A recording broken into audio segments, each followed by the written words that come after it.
Vamos a hablar de los agregados. Agregados para el hormigón, obviamente, que ya hemos definido que para el hormigón normal o común son agregados de piedra, agregados pétreos, provenientes de las fuentes naturales de roca.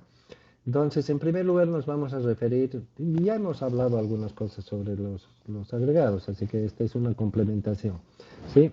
En primer lugar nos vamos a referir a los tamaños de los granos. Ya habíamos comentado que los investigadores de un principio se preguntaron si el tamaño de los granos, la forma de los granos, influía o no influía en la calidad del hormigón. Y bueno, de investigar y de haber hecho muchísimas experiencias y muchísimas pruebas y acumular mucha información y compartir esa información y seguir comparando con los resultados hasta la actualidad, porque las investigaciones siguen y nunca terminan, se han definido algunos aspectos. Por ejemplo, el tamaño de los granos. ¿Qué es el tamaño de los granos?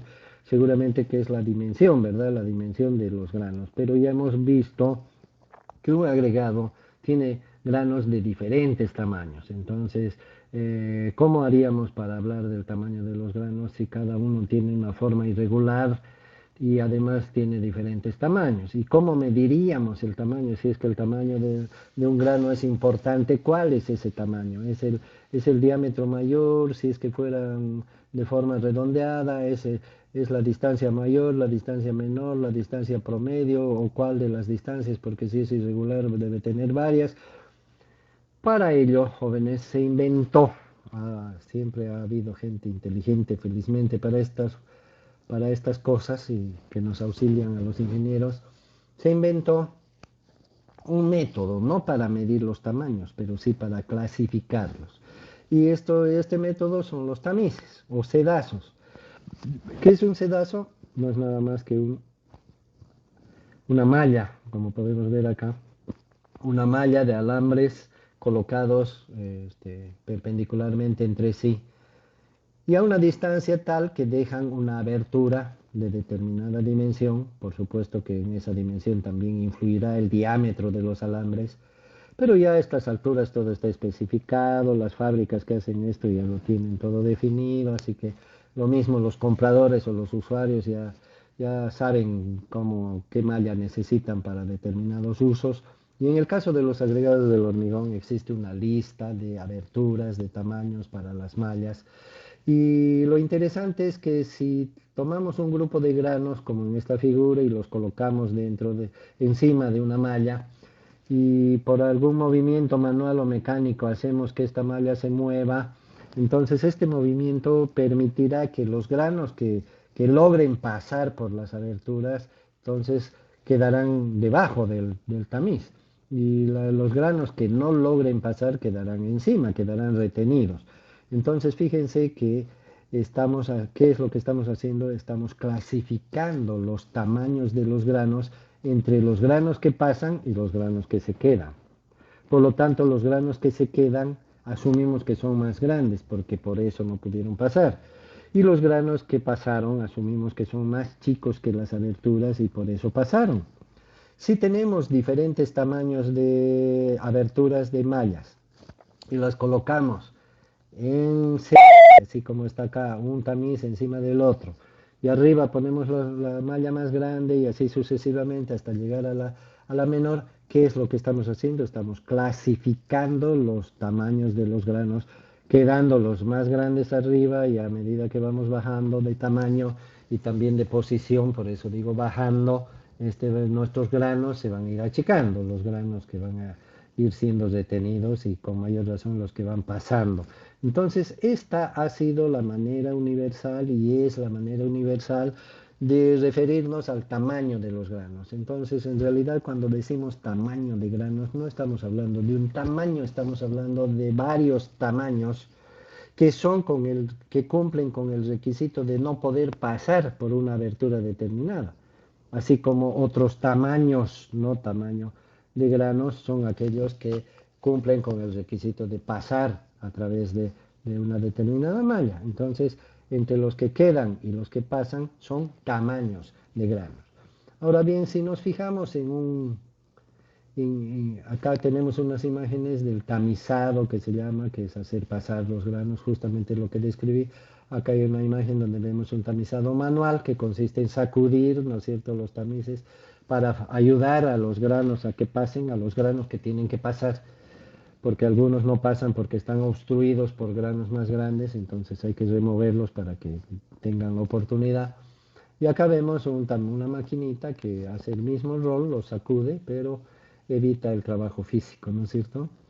Entonces, de esta manera se ha llegado a establecer, ¿no es cierto?, ciertos patrones. Por ejemplo, aquí en este pequeño cuadro tenemos una lista de los tamaños, de las aberturas, de los tamices estandarizados. O sea, alguien se ha ocupado de decir, bueno, los tamaños que vamos a usar siempre para controlar la existencia de diversos tamaños en los agregados para hormigón va a ser esta lista. Y esta lista proviene de la ASTM americana, que es la que se ocupa, es un instituto que se ocupa de justamente de estudiar los materiales y de establecer normas para ellos. En el caso de los agregados, entonces, la ASTM establece esta lista que figura acá, que determina los tamaños de las aberturas de los tamices. ¿Sí? Por eso el título es tamiz, no es tamaño de agregado. Entonces nos estamos refiriendo a las aberturas y como se puede ver, los valores originales y auténticos son los de la columna izquierda que están en pulgadas, ¿no es cierto? 3,5, 3, 2,5, 2, van de grande a chico tal como lo hemos descrito y llegan hasta el de 3 octavos que son expresiones en pulgadas, ¿verdad? A partir del número 4, como se puede ver, ya no usamos pulgadas como unidades, sino usamos números, ¿verdad? Estos números son una adaptación para no tener que utilizar fracciones muy complicadas que 5 sobre 32, etcétera, ¿verdad? Que suelen usar en el sistema inglés, sino para facilitar un poquito la nominación de los tamices. Y estos números significan el número de alambres, ¿sí? El número de alambres espaciados entre sí que caben en una pulgada. Entonces, una pulgada son 2,54, ya sabemos, 2,54 centímetros. Entonces, ¿cuántos alambres podemos poner ahí? Si ponemos 4 alambres en ese espacio, entonces el espacio comprendido entre alambre y alambre, obviamente que también está especificado el diámetro del alambre, la distancia entre los alambres o el espacio que queda entre los alambres es el que está figurando aquí a la derecha en su equivalencia en milímetros. Entonces el número 8 tendrá 8 alambres y fíjense el número 100 tiene 100 alambres en una pulgada. Y el 200, imagínense 200, ¿qué espacio queda entre ellos? Por supuesto que son alambres muy delgados, pero a la derecha tenemos para comodidad nuestra que utilizamos el sistema métrico, las equivalencias en milímetros. A propósito de las equivalencias, quiero recomendarles de que no se hagan problema de la precisión de estas equivalencias en cuanto al cálculo, porque acá tenemos, por ejemplo, el tamiz de una pulgada y todos sabemos que una pulgada tiene 25,4 milímetros, pero aquí solamente se lee 25. Entonces es por razones prácticas, ¿no? 25,4 es más incómodo que decir 25. Además, no todos manejan las equivalencias. Esto pasa por manos de los operadores de laboratorio, de los vendedores, transportadores de agregados y todo. Entonces es más fácil decir agregado de 50 de tamaño, quiere decir bueno, después vamos a hablar del tamaño específico pero es la abertura del tamiz, ¿no? Un tamiz 50, tamiz 40, tamiz 25, tamiz 20, tamiz 12, tamiz 10, y ya en este caso obligados a hablar de decimales 476, etcétera. Fíjense hasta 0,075 milímetros, ¿no? La abertura más chica. Todos estos tamices no son los únicos que existen, también existen otros tamices para el caso de los suelos, por ejemplo, pero en el caso de los agregados de hormigón, esta es la lista oficial que la vamos a manejar respecto al tamaño de las aberturas de los tamices. Ahora vamos a hablar de un concepto muy particular que es el tamaño máximo. De acuerdo a esa lista de aberturas de tamices, podríamos creer que en todos los casos los granos de un agregado tienen que pasar por toda esa serie que está marcada ahí. En la práctica, jóvenes, existe una limitación que se llama tamaño máximo. El tamaño máximo es una expresión, no es necesariamente el tamaño máximo de los granos. ¿Por qué? Por lo que dijimos antes, el tamaño de un grano no se puede medir, ¿no es cierto? Entonces acá en realidad el tamaño máximo debería ser tamaños máximos, debería ser, porque es el tamaño de los granos que quedan retenidos en un tamiz determinado. Esos granos, por supuesto, son los más grandes de un grupo de los tamices que ya pasaron por ese tamiz y otros, o sea que son los granos más grandes y deberían ser los granos de tamaños máximos, ¿no es cierto? Pero en la práctica se usa la expresión tamaño máximo para referirse a la abertura del tamiz en cuestión y por definición el tamaño máximo debe estar anotado por acá. El tamaño máximo es aquella abertura del tamiz, acá está, ¿no?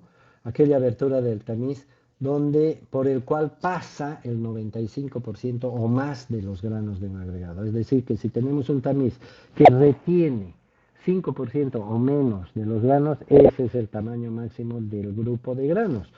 Ojo que no es el tamiz más grande, repito, ¿no? No son las aberturas, puede ser cualquier tamiz. Si tengo una arena, por ejemplo, no tiene granos grandes, ¿no es cierto? Pero algún tamiz va a haber que retenga un máximo del 5% de sus granos. Ese será el tamiz. En el caso de ASTM, para el agregado fino que llamamos, que es la arena, el tamiz del tamaño máximo es el número 4. ¿Ok? Entonces, de acuerdo a esa definición, también debemos darnos cuenta de que los granos de los agregados se mezclan con el cemento y el agua para formar hormigón.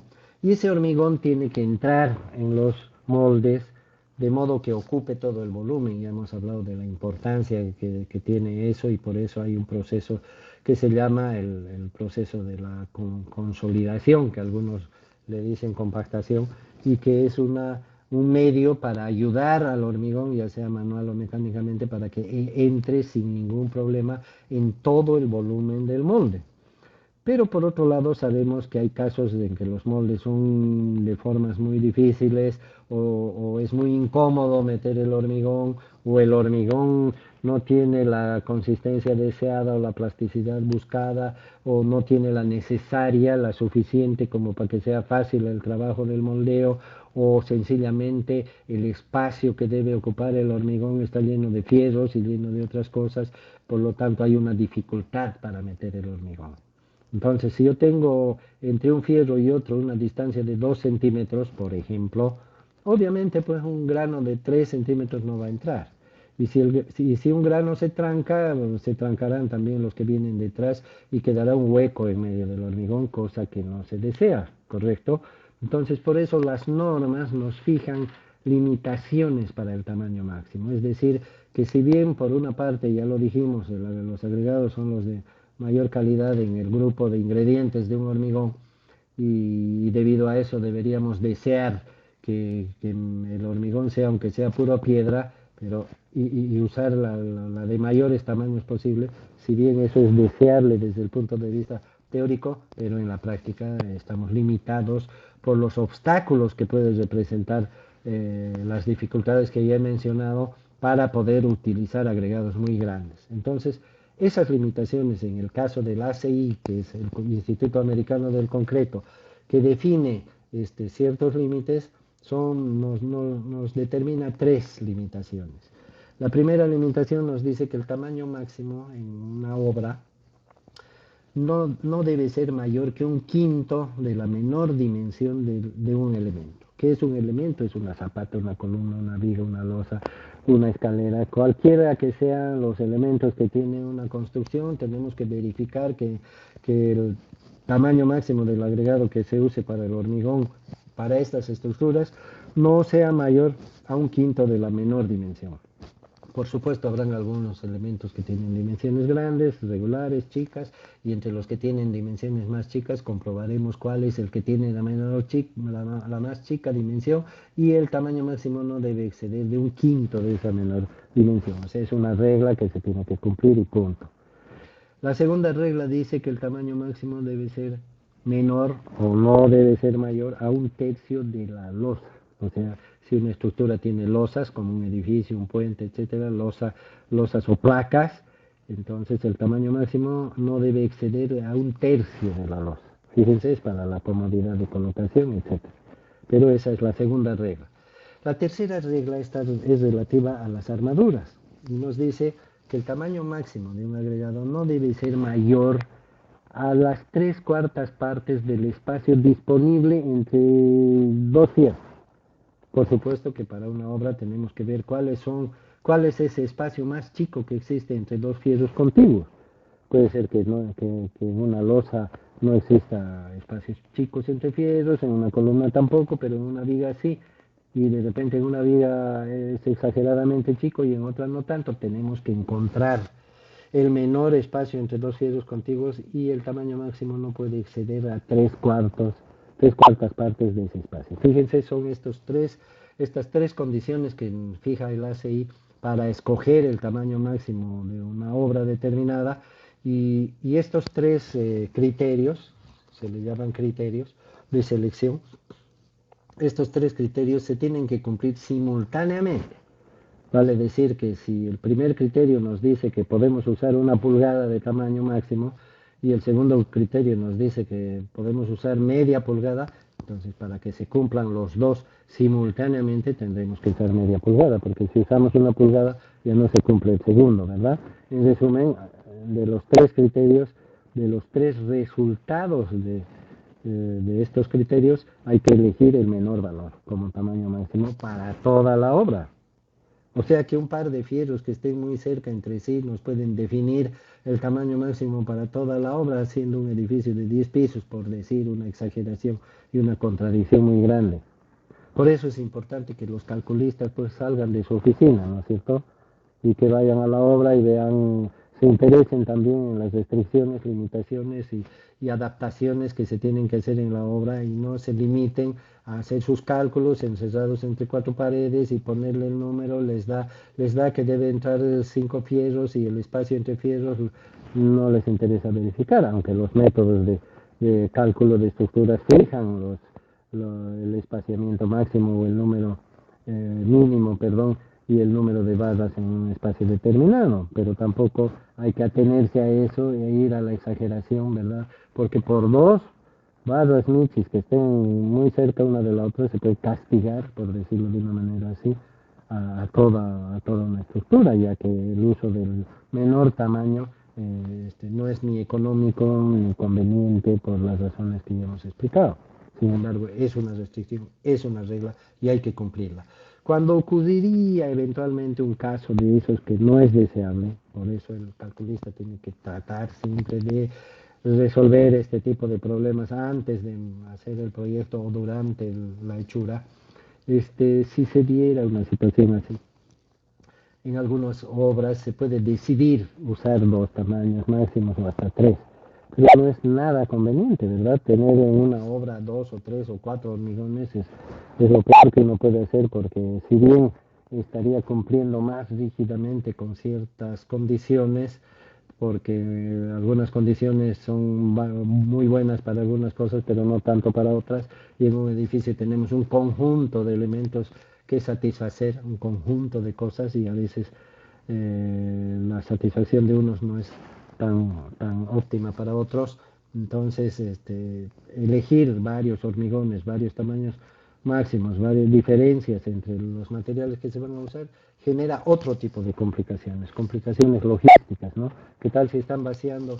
Hola, sí, están vaciando, muy bien, están usando el hormigón tipo 3. No, no, ingeniero, no era el tipo 2, imagínense unos errores de esa magnitud, ¿no? O el agregado tal en vez del otro agregado. Entonces, para eso sirve la limitación del tamaño máximo, para garantizar la penetración, la buena penetración del hormigón en todos los puntos del espacio disponible dentro de los moldes. Acá vemos un ejemplo, porque cuando una estructura, por ejemplo, como este molde, tiene un espacio muy pequeño, es un muro, ¿no? Un pequeño muro, tiene un espacio muy pequeño entre las paredes, y además al medio se puede observar que tiene armadura, y en medio de la armadura todavía tiene estos cubos que sirven para separadores, para darle el recubrimiento a la armadura. Cuando metamos el hormigón, ¿será que el hormigón va a entrar bien? ¿No? Esa es una buena pregunta. ¿Y cuál será el tamaño máximo?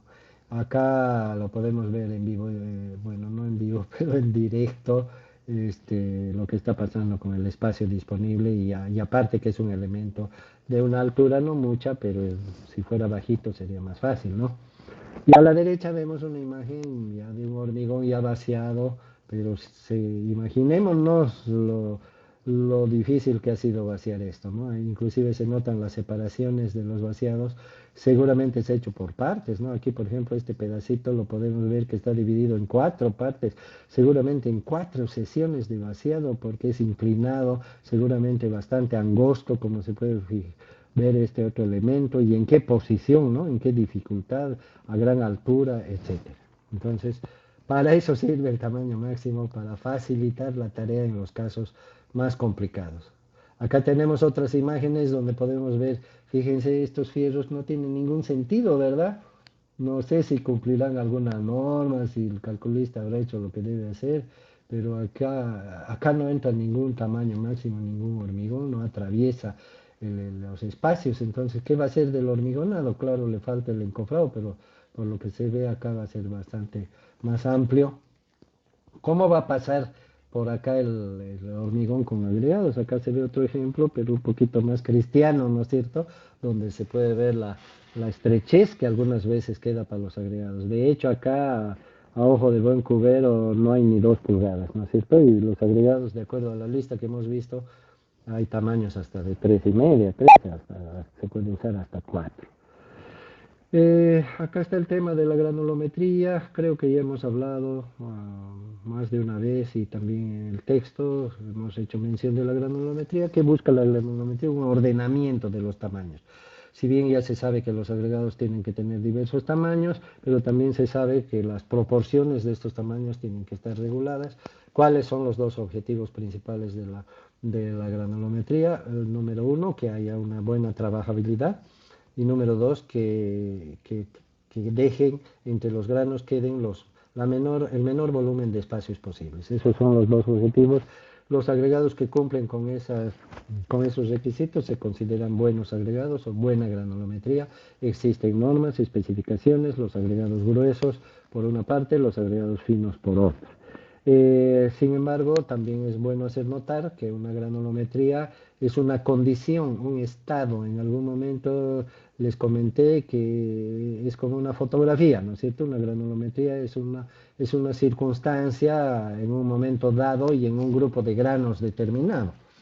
Entonces, cuando hablamos de 20 cubos o 50 cubos de agregados que se van a usar en un hormigón de una obra en un día, ¿cómo garantizamos la granulometría de todos esos agregados? Entonces es complejo, hablando en términos muy correctos, porque no es fácil asegurar que un ensayo granulométrico pueda representar a 50 cubos de ese agregado. Entonces se tienen que tomar todas las precauciones, ¿verdad? La separación el deshacerse de una granulometría tiene su nombre técnico, se llama segregación. Segregar quiere decir separar, ¿no es cierto? Segregación racial, etcétera. Entonces, segregación en los agregados quiere decir la separación de los granos que supuestamente están ordenados por tamaños y por proporciones. Entonces, cuando tenemos en la ingeniería hay 2 grandes objetivos en cuanto a los agregados, ¿no? Uno es lograr una buena granulometría, y el objetivo más difícil todavía que lograr la granulometría es mantenerla.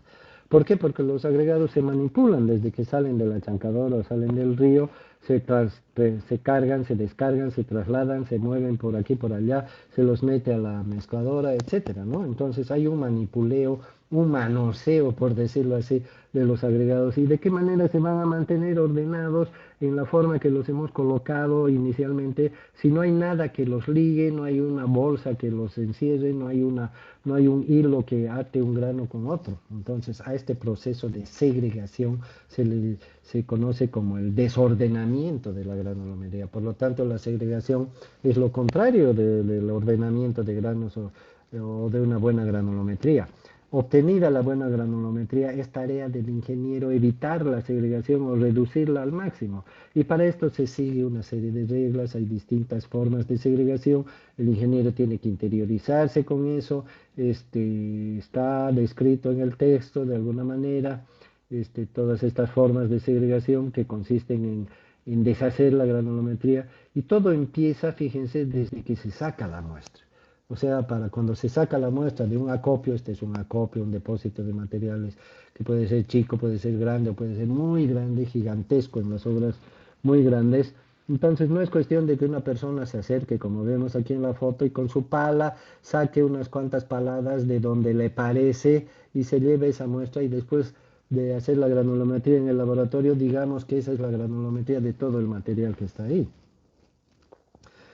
Para esto existen entonces métodos, convencionalismos que se establecen entre partes, se define cómo se van a tomar muestras de un acopio de acuerdo al volumen del material y de acuerdo a la frecuencia y magnitud de las pruebas y controles que se van a hacer. Por supuesto hay obras donde no se controla nada, ¿no?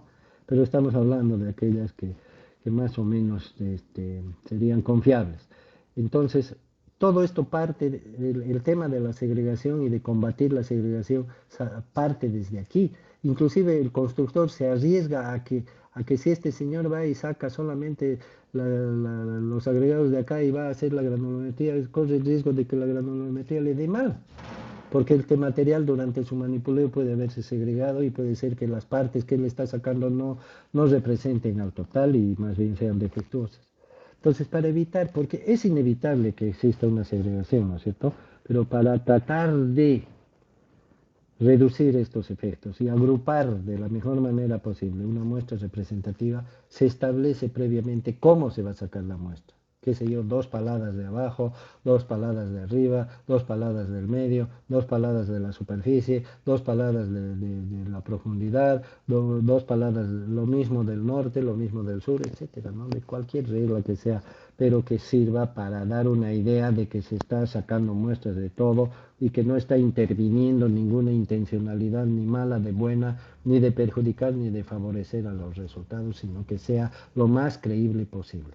Una vez que se tiene esta muestra, he hablado de 2 paladas por acá, 2 por allá, 2 por allá, más allá, cuánto de material se habrá juntado, se junta una cantidad grande de material, no es necesario hacer la granulometría, ustedes saben, para la granulometría existen ciertas cantidades pequeñas, limitadas, entonces esas cantidades se dividen en porciones menores, pero tampoco se dividen, como decirlo, de arriba de la bolsa y con eso hacemos la prueba, sino que se hace una operación que se llama cuarteo.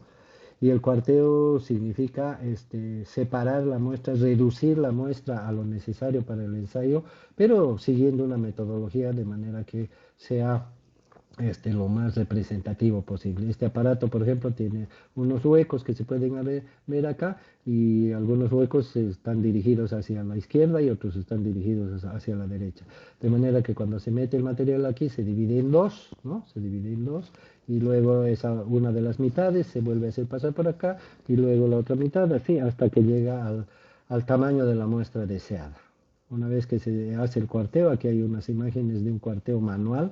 Cuando no se tiene el cuarteador, igual se hace un montón, se lo hace, se lo divide en dos, luego se lo divide en cuatro, se agarra una de las porciones, se lo vuelve a mezclar, se vuelve a hacer una división en cuatro, de las cuatro se eligen dos, se elimina lo que quedó y así sucesivamente hasta llegar al tamaño que se desea.